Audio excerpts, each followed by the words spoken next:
నమస్తే, నేను మీ చైతన్య. కాకినాడ పోర్టు నుంచి రేషన్ బియ్యం అక్రమ రవాణా జరుగుతుండటంపై AP deputy CM Pawan Kalyan ఆగ్రహం వ్యక్తం చేశారు. శుక్రవారం పవన్ కళ్యాణ్ రేషన్ బియ్యం అక్రమ రవాణాను పరిశీలించడానికి కాకినాడ పోర్టుకు చేరుకున్నట్లు ట్విట్టర్ వేదికగా తెలిపారు. రేషన్ బియ్యం మాఫియా గత ప్రభుత్వం నుంచి నడుస్తుందని ఆయన పేర్కొన్నారు. ఇక్కడ పోర్టులో ఎవరు బాధ్యతాయుతంగా వ్యవహరించడం లేదని ఆయన మండిపడ్డారు. ఇలాంటి ఘటనలను పట్టించుకోవాలి కదా అంటూ స్థానిక ఎమ్మెల్యే వనమాడి వెంకటేశ్వరరావు పోర్టు అధికారులపై ఆయన ఆగ్రహం వ్యక్తం చేశారు. ఇటీవల 640 టన్నుల బియ్యాన్ని పట్టుకున్న ప్రాంతానికి నౌకలో వెళ్లారు. ఈ పోర్టు నుంచి గత పాలనలో మొదలైన అక్రమ రవాణా ఇప్పటికే కొనసాగుతుంది. జవాబుదారీతనం లేదు అని పవన్ కళ్యాణ్ ట్విట్టర్ వేదికగా తెలిపారు. పోర్టు ఆఫీసర్ ధర్మశాస్త్రి, డీఎస్పీ రఘువీర్, సివిల్ సప్లై డీఎస్ఓ ప్రసాద్ పై సీరియస్ అయ్యారు. ప్రభుత్వం సీరియస్ గా ఉన్న క్షేత్రస్థాయిలో పరిస్థితులు అలా లేవని అసహనం వ్యక్తం చేశారు. పోర్టుకి రేషన్ రైస్ వస్తుంటే పోలీస్ డిపార్ట్మెంట్ ఏం చేస్తుందని ప్రశ్నించారు. స్వయంగా మంత్రి వచ్చి చెప్పిన సీరియస్నెస్ లేదని ఫైర్ అయ్యారు.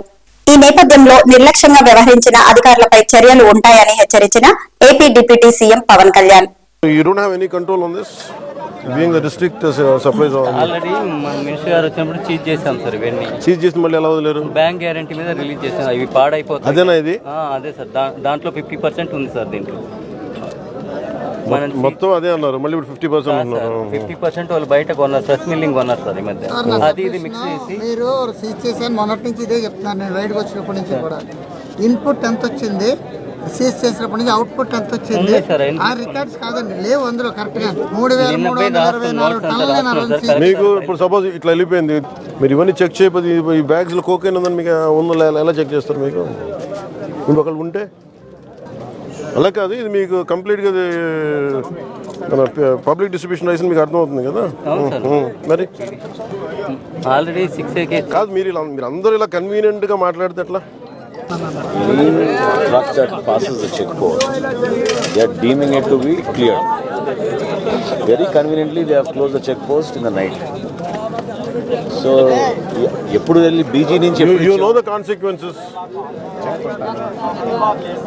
No, sir. Proceedings ఏంటి collector? You are not responsible. అలా కాదు. You said కలెక్టర్ గారు మీకు ఇన్ఫర్మేషన్ ఇచ్చాను. ఏ బేసిస్ లో ఇచ్చారు కలెక్టర్? ఇప్పుడు ఏ డేట్ ఇచ్చారు చెప్పండి నాకు. నోట్ చేయండి. ఎప్పుడు ఇచ్చారు? No, you have to be very specific. You are the official here, is in charge. Don't be vague. When exactly had he told you to clear all this? Sir specific గా దీనికి every week check post కి duty వేస్తున్నాం sir.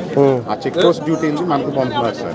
ఆ check post clear అయిందంటే clear అయినట్టు sir. మా duty ఆ check post clear అయిన తర్వాత ఇక్కడ గేట్ దగ్గర అది చూసుకుంటున్నాం సార్. దాటిన తర్వాత సో అది ఎప్పుడైతే ఆ లోపలికి చెక్ పోస్ట్ దాటి వచ్చినా వాటి వరకు అలౌ చేస్తాం సార్. ఇప్పుడు ఇష్యూ వచ్చిన తర్వాత సార్ని అడిగితే అలా కాదు. ఇప్పుడు మీరు దీంట్లో మీకు ఇది ఉంది, దీని నుంచి ఏమైనా జరగచ్చు కదా. How come police are not there? ఇంకా రిలీజ్ చేయలేదు సార్. DSP గారు ఉన్నారా? Are you part of this? Does it come under purview? Going on, smuggling is going on. How come it didn't come under purview? How come? Why sir?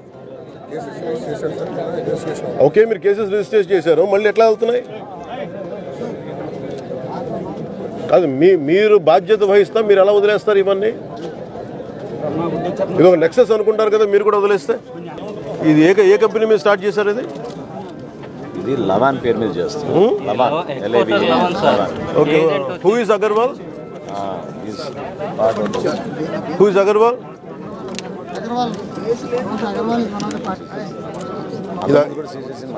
Okay, బీబో, లవాన్ వీళ్ళంతా మానసాకి supply చేస్తున్నారు. Who is Manasa? ఎవరిది? మానస ద్వారంపూడి. అంటే smuggling, cocaine, అక్రమ బియ్యం రవాణా చేయడానికి పోర్టులు పెట్టేది ఏం దొరకట్లేదా? చేయండి, తెప్పించండి. You have to have. మధ్యలో బాగానే చేశారు, మళ్ళీ ఇప్పుడు మొదలు పెట్టేశారు. అందరు మళ్ళీ నెక్సెస్ అయిపోయారు. మీరు అందరు ఆపిన తర్వాత పెరిగింది సార్. ఇంపాసిబుల్, లేకపోతే ఇంత సరుకు రాదు. Please take action on him. I think he's not. He's late. Last time itself I took action.